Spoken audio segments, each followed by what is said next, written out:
Hello. Hello. হ্যাঁ বলো। কোথায়, বাড়িতে?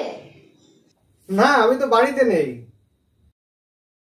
দিদি জামাইবাবু রাজস্থানে ঘুরতে গেছে। হ্যাঁ, আমি ওই তাদের বাড়ি পাহারা দিচ্ছি। একা? হ্যাঁ, একাই আছি। খাওয়া দাওয়া? খাওয়া দাওয়া সব হোটেলে। ফ্ল্যাট? না না, ফ্ল্যাট না, একটা আস্ত বাড়ি জামাইবাবু কিনে নিয়েছে। অনেক টাকা দাম? না না, অনেক কম টাকাতেই পেয়েছে। পুরনো বাড়ি। আর এক ওই অফিস কলিগ যোগাযোগ করিয়ে দিয়েছিল। মালিক ওই লখনৌতে থাকে, মুসলমান ভদ্রলোক। কলকাতাতে? হ্যাঁ হ্যাঁ, কলকাতায়, উত্তর কলকাতায় 117 বউবাজার স্ট্রিট।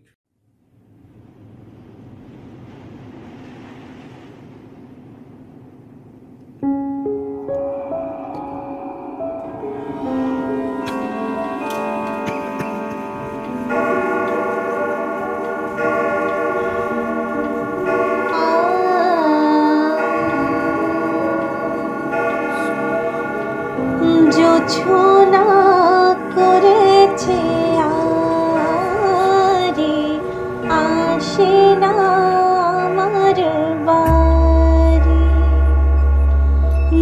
ছোনা করেছে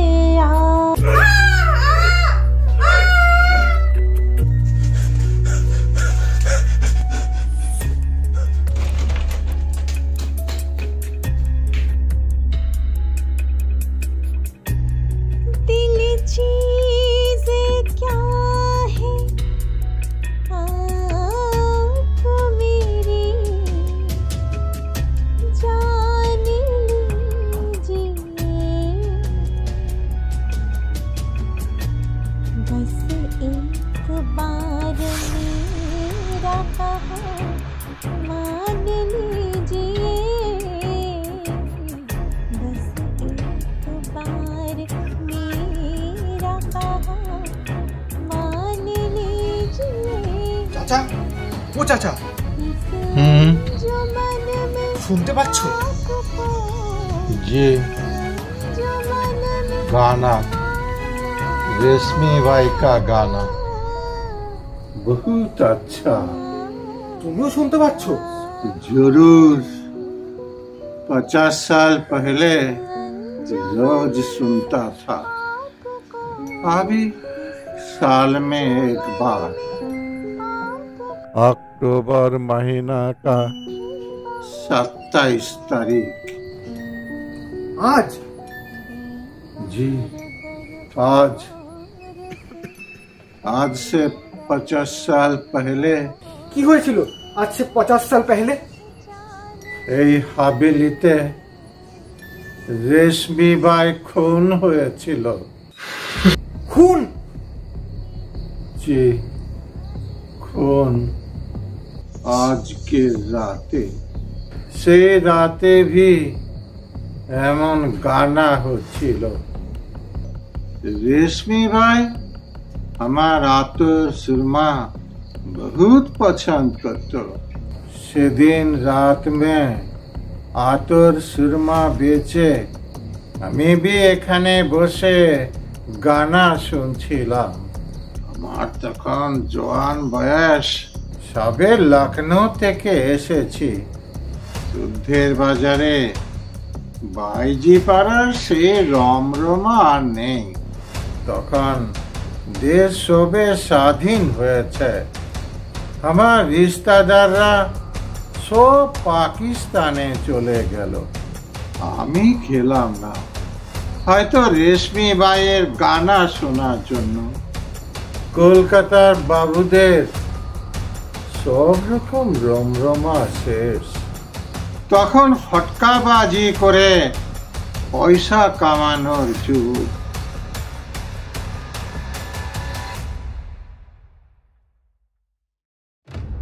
সবাইকে দেখেছি, জোড়াসাঁকোর মল্লিক বাবুকে भी দেখেছি। असली रईस आदमी, गाना बजनार समझदार। रेशमी बाई को मल्लिक बाबू प्यार करतो, ज्यादा पैसा भी दीतो। शराब पीतो लेकिन माताल होतो ना। मल्लिक बाबू एले সেদিন এই কোটিতে আর কারো জায়গা হতো না। গানা বাজনা সেদিন বেশ জমতো। নৌকর চাকররা সেদিন ज्यादा বকশিস भी পেত। এতদিন আগের কথা তোমার মনে আছে?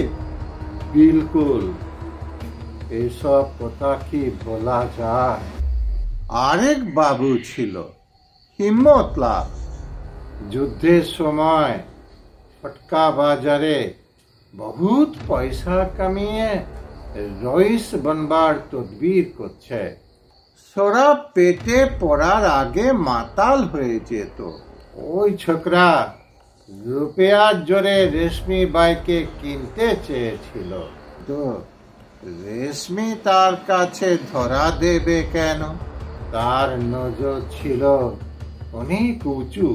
সে মল্লিক বাবুকে প্যার করত। শোনো, একবার কলকাতা কোর্টে মল্লিক বাবুর মামলা ছিল। মামলার দিন রেশমি বাই মুসলমান হয়েও শাড়ি পরে মাথায় ঘুমটা দিয়ে ঘোড়ার গাড়ি নিয়ে কালীঘাট মন্দিরে পুজো দিল।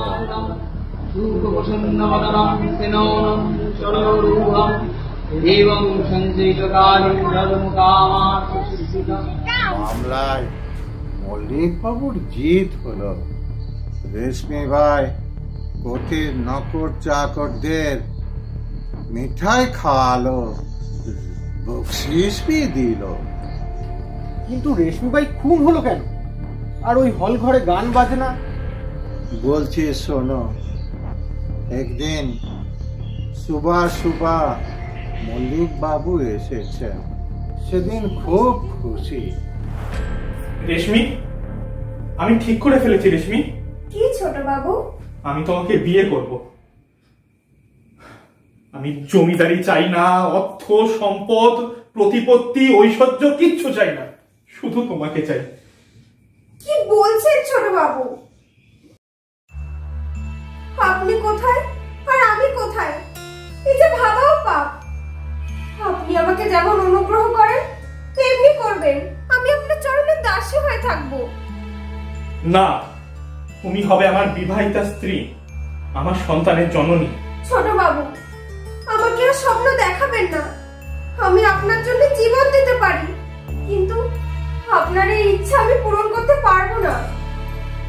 আমি আমার সুখ স্বাচ্ছন্দ্যের জন্য আপনাকে আপনার ঐশ্বর্য আর সম্মানের উচ্চ শিখর থেকে ধরে নামাতে পারবো না। আমাকে ক্ষমা করবেন ছোট বাবু। রেশমি, কদিন ধরে রোজ রাতে আমি একটা স্বপ্ন দেখছি। পরনে লাল পাড় গড়দের শাড়ি, হাতে শাখা, সিঁথিতে জল জল করছে সিঁদুর, নির্মাল্যের থালা আমার মাথায় ঠেকিয়ে কপালে এঁকে দিচ্ছে তিলক।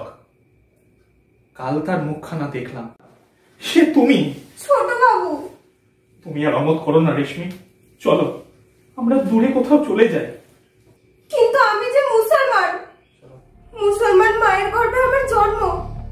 আমার আত্মীয় স্বজন সবই তো মুসলমান। তাতে কি হয়েছে? তুমি তো অনায়াসে সে সংস্কার খুলে শাড়ি পরে সুচি স্নিগ্ধ মনে কালীঘাটের মন্দিরে পুজো দিতে পারো। শোনো রেশমি, কাল ভোরেই আমাদের যাত্রা শুরু হবে। আমার লোকেরা সকালে এসে তোমাকে হাওড়া স্টেশনে নিয়ে যাবে। তৈরি থেকো। কাল ভোরে? হ্যাঁ, কাল ভোরে। আমরা কোথায় যাবো জানো? কোথায়? কন্যাকুমারী, ভারতের শেষ প্রান্ত। আজ চলি তাহলে, কাল স্টেশনে দেখা হবে।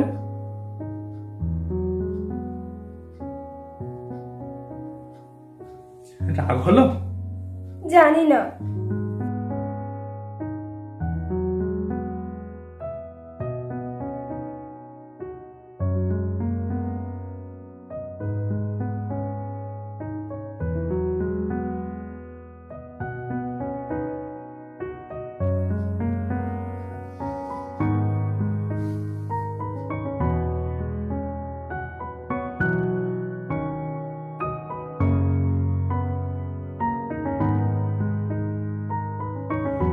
আসি, এক একটা তো মাত্র রাত, কাল থেকে আমাদের আর বিচ্ছেদ হবে না।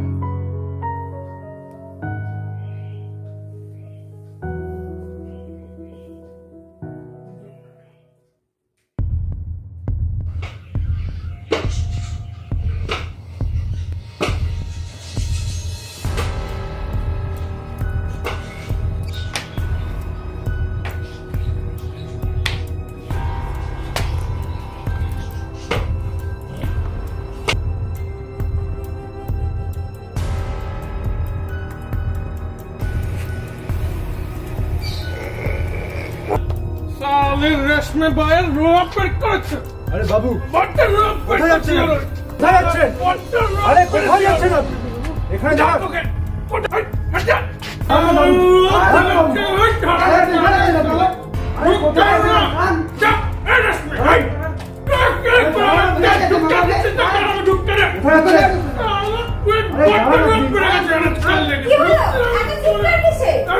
আরে দেখুন না মাইজি, এ বাবু আপনার কাছে যাবে, কোনো মানা শোনে না।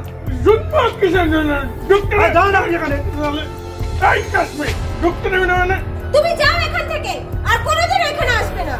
কেন? ওই আমার টাকা কোনো টাকা নয়, ওই ওই ছটা মল্লিকের টাকাই বলে টাকা। তোমার কোনো কথাই আমি শুনতে চাই না। তুমি যাও এখান থেকে, আর কোনোদিন এখানে আসবে না। এই নাচনি वाले माँ के এই হিম্মতলাল কে একদম চক্রাবে না। সালা চক্রাবে না, হিম্মতলাল করে চক্রাবে পরোয়া করে না। কোথাকার কেসে নাই নিলে এই রামু সুলেমান তোমাকে ঘাড়ে বেঁধে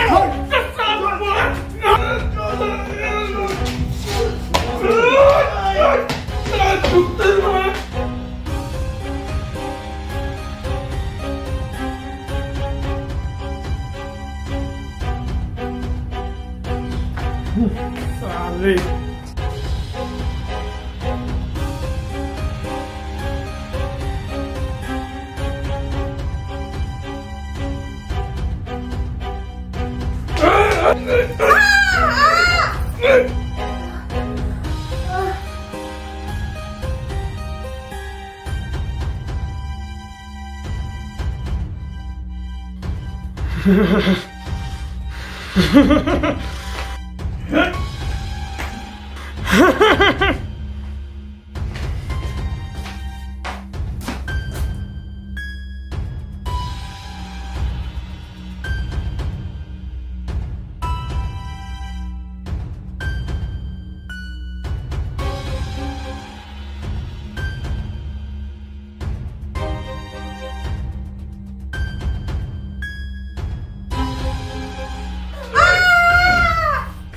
ওই যে